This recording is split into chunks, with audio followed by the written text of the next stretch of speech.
Appelle les questions au gouvernement. La parole est à Monsieur Philippe Vigier. Monsieur le Président, ma question s'adresse au Premier ministre. Le candidat François Hollande s'était engagé à poursuivre la lutte contre le déficit initiée par la précédente majorité. Le groupe UDI lui en donne acte, mais nous ne pouvons pas vous suivre sur le chemin que vous empruntez aujourd'hui. Vous nous aviez dit que seuls les riches allaient supporter l'effort. Vous nous aviez dit que vous mettriez en place un pacte productif parce que sans croissance, on ne parviendrait pas à réduire les déficits. Vous êtes aux responsabilités depuis 5 mois. Qu'avez-vous fait? Il n'y a pas eu de choc de compétitivité, mais vous vous apprêtez à faire voter un choc fiscal sans précédent de 27 milliards d'euros qui impactera l'ensemble des entreprises et l'ensemble des Français. Le 1er juillet 2012, vous avez alourdi les charges sociales payées par les travailleurs pour financer votre promesse démagogique d'un retour en arrière sur les retraites. Le 1er septembre 2012, vous avez privé nos entreprises de 13 milliards d'allègements de charges sur le coût du travail en supprimant la TVA emploi. Le 1er octobre 2012 a sonné le glas de l'imposture du candidat Hollande.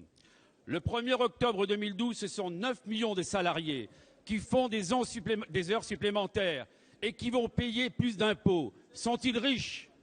Et le matraquage fiscal va continuer. Le 1er janvier 2013, vous allez augmenter l'impôt sur le revenu sur les classes moyennes en gelant le barème. Sont-ils riches? Vous annoncez 14 milliards de prélèvements supplémentaires sur les entreprises. Cela va-t-il créer de la croissance? Le 1er janvier 2013, vous allez taxer les retraités qui sont déjà touchés de plein fouet par la crise et souvent confrontés à la précarité.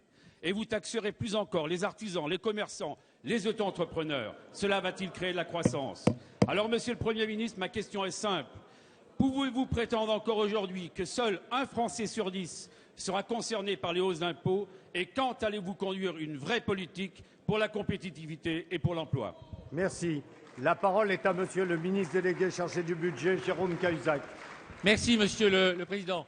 Monsieur le député Vigier, votre question a duré 2 minutes et a raison d'une contre-vérité toutes les 10 secondes. Cela fait finalement peu de temps pour le gouvernement pour vous répondre en totalité.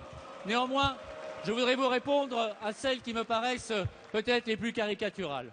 Ainsi donc, la majorité à laquelle vous avez appartenu n'aurait jamais taxé les classes moyennes. Je vous rappelle que vous avez voté l'augmentation de la TVA, c'est-à-dire une ponction de 11 milliards d'euros sur la totalité des Français, des classes populaires aux plus modestes. Je vous rappelle, monsieur le député, qu'en 2012, les salariés de ce pays vont payer une CSG pour 600 millions d'euros de plus parce que vous avez voté une augmentation de la CSG pour ceux-là, qui font aussi partie des classes populaires et des classes moyennes.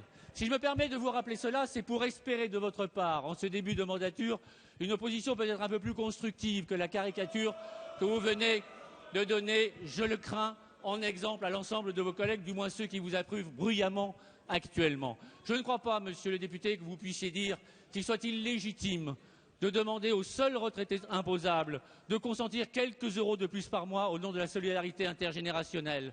Je ne crois pas, monsieur le député, que vous puissiez passer sous silence dès lors que vous souhaitez un débat honnête.